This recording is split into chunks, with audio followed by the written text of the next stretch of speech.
हम बैक और आपका स्वागत है हमारे चैनल में फिर से और उसके लिए सबसे पहले चैप्टर जो हमें बेस सीखना होता है। हम लोग बोलते हैं हमेशा कि बेस सीख के जाएंगे तो फिर आगे प्रॉब्लम नहीं होगी।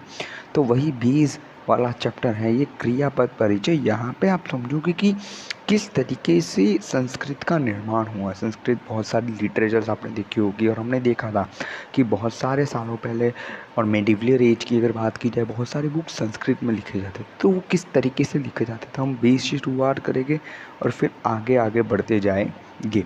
अभी शुरुआत आज हम करने वाले इस टॉपिक से। टॉपिक का नाम है क्रियापद परिचय। ठीक है, सबसे पहले देखते चलिए धातु की बात करते। सबसे पहले धातुओं की बात करते। समझिए, क्रिया के जिस रूप के द्वारा शब्द की मूल अन्यति का ज्ञान होता है वही धातु होता है, वह धातु होता है। देखिए समझा जाए, हम समझ सकते हैं कि धातु क्या होता है। देखिए धातु की अगर हम बात करें तो धातु मतलब आप इस तरीके से बोल सकते हो कोई भी शब्द हो जैसे कि गच्छन्ति, जैसे कि आप बोल सकते हो राम। कोई भी शब्द तो आपको क्या मिले उसकी मूल अनुभूति, आपको इसका मीनिंग पता चले। राम मतलब क्या, कुछ नाम की बात की जा रही है। ठीक है, तो इस तरीके से हम समझ सकते हैं कि कोई भी शब्द, संस्कृत का कोई भी शब्द जिसका रूप हो, कोई भी रूप हो, हमें रूप से मतलब नहीं, पर उसका जो शब्द हो उसके हमें मूल ज्ञान मिल सके, उसकी ज्ञान की अनुभूति है, मतलब कि वो शब्द कहना क्या चाहते हैं, उसका मीनिंग क्या है। ठीक है, उसको हम बोलते हैं धातु। तो ये होता है सबसे बेस वाली वर्णमाला के बाद धातुओं की बात होती है। धातुओं के बाद हम ग्रामर की सीढ़ियाँ चढ़ते हैं। ठीक है, सबसे पहले हम बात करते हैं, अभी आगे थोड़ा बढ़ते हैं और जिस तरीके से हमें पता चलेगा जब किसी धातु में प्रत्यय जोड़ दिया जाए। ये सेकंड पॉइंट है, आईएमपी पॉइंट है, आप याद रख सकते हैं, अच्छे से याद करिएगा।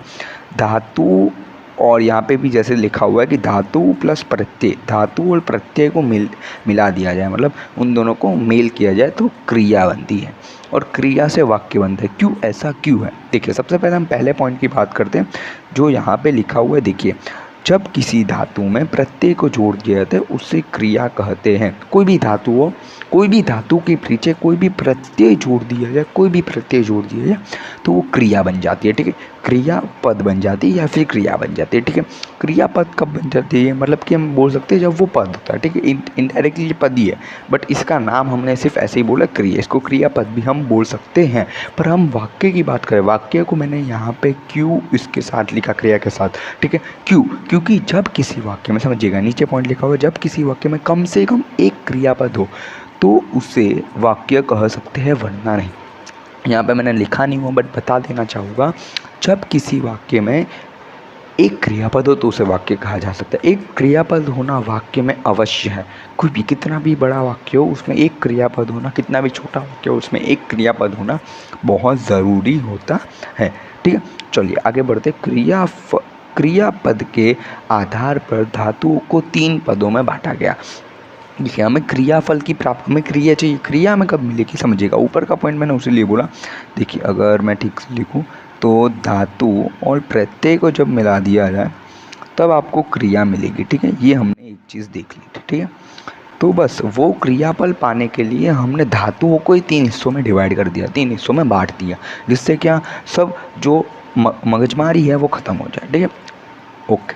देखिए 3 पदों में हमने उन लोग को बांट दिया, किसको? क्रियापद को नहीं, क्रियाफल को नहीं, क्रियापद को नहीं, माफ़ कीजिएगा, क्योंकि क्रियापद को हमें चाहिए। तो क्रियापद लेने के लिए हमने धातु को 3 पदों में बांट दिया। देखिए अभी समझिए, सब तीनों समझते। सबसे पहले परस्मैश पद की बात करते हैं। 3 प्रकार के धातु होते हैं।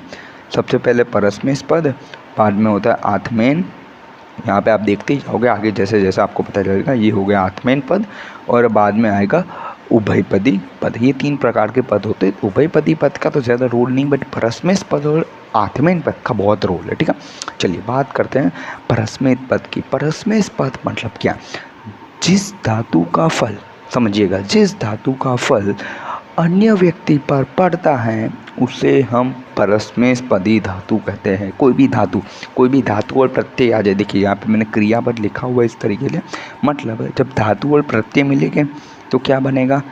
धातु और प्रत्यय मिले। ठीक है, थोड़ा राइटिंग को समझिएगा, ये क्रियापद बन गया। तो जब वाक्य में क्रियापद होगा तो वो वाक्य, जो वाक्य किसी और पर उसका फ़र्क होता हो। जैसे कि हम बोले राम दौड़ने जाओ, राम दोनों जगह। तो हम किसको, राम को बोल रहे हैं, हम अपने को नहीं बोल रहे, जबकि हम राम को बोल रहे हैं। तो वो परस्मैपद धातु यूज हुआ वहाँ पे, क्या हुआ, परस्मैपद धातु का इस्तेमाल हुआ वहाँ पे, इसको हम बोलते हैं परस्मैपद धातु। ठीक है, यहाँ पे कुछ एग्जाम्पल दिए हुए आप समझ सकते हैं, जिस तरीके से मैंने बताया वो भवंती वाला भी है एक।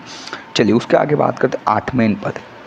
जिस धातु का फल खुद पर पड़े, जिस धातु का फल स्वयं पर पड़ता है वह आत्मेन पद धातु कहलाता है, कहलाती है, मतलब कहलाता है। ठीक है, ओके। चलिए इतना पता चल गया, किस धातु का फल, कोई भी धातु हो उसका फल स्वयं पर पड़े, अगर किस पर पड़े, स्वयं पर, तो उसको हम बोलते हैं आत्मेन पद। मतलब कि मैं खेलने जा रहा हूँ तो उसका असर किस पे हुआ, उसका फल किसको मिला, वो क्रिया का, खेलने जा रहा हूँ उसका, मेरे पे, तो वो हो गया आत्मेन पद धातु।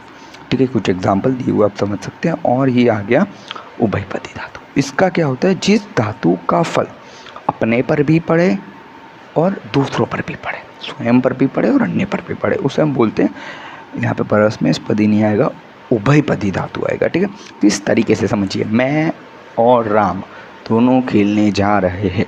ठीक है, तो उस खेलने जा रहे हैं वो क्या है, क्रिया, वो क्या है, वो तो आपको पता ही है, क्रीडंती मतलब क्रिया। ठीक है, क्रीडंती मतलब खेलने जाना। पर खेलने कौन कौन जा रहा है, मैं और राम दोनों, तो मेरे पर भी उसका असर हुआ, राम पर भी उसका असर हुआ, तो उसको हम बोलेंगे वहाँ पे उभयपदी धातु का इस्तेमाल करना है, यहाँ इस्तेमाल हुआ है। ठीक है, इस तरीके से होता है। देखिए थोड़ी नोट्स हम लिख लेते हैं जिस तरीके से हमें पता चल जाए। देखिए तो संस्कृत, ओके थोड़ा ऊपर ले लेते हैं। संस्कृत व्याकरण में लगभग 2015 धातुएं दी गई है, जिससे आप बहुत सारे क्रियापद बना सकते हो और उसका इस्तेमाल हम करते ही हैं। हमारे तो अभी हिंदी का इस्तेमाल ज़्यादा है, बट संस्कृत व्याकरण में इसका इस्तेमाल बहुत ज़्यादा होता है। परस्मैपद पद में धातु ज़्यादा पद होते, धातु भी बोल सकते, धातु को प्रत्यय को मिला के जो पद बनते हैं वो परस्मैपद पद में ज़्यादा है, जबकि आत्मेन पद में परस्मैपद पद से कम है। ठीक है, एकदम कम नहीं बट कम है थोड़ा। ठीक है, ओके। हम आगे इस लेक्चर को भी मेहनत कर रहे हैं। ये कुछ हो गया बेस पार्ट, इसको हम बोलते हैं बेस पार्ट। यहाँ पे जहाँ तक आपको पता चल गया होगा, तो आगे हम चालू करेंगे लकार। लकार मतलब होता है टेंस। ठीक है, टेंस शुरू करेंगे। ठीक है, ओके।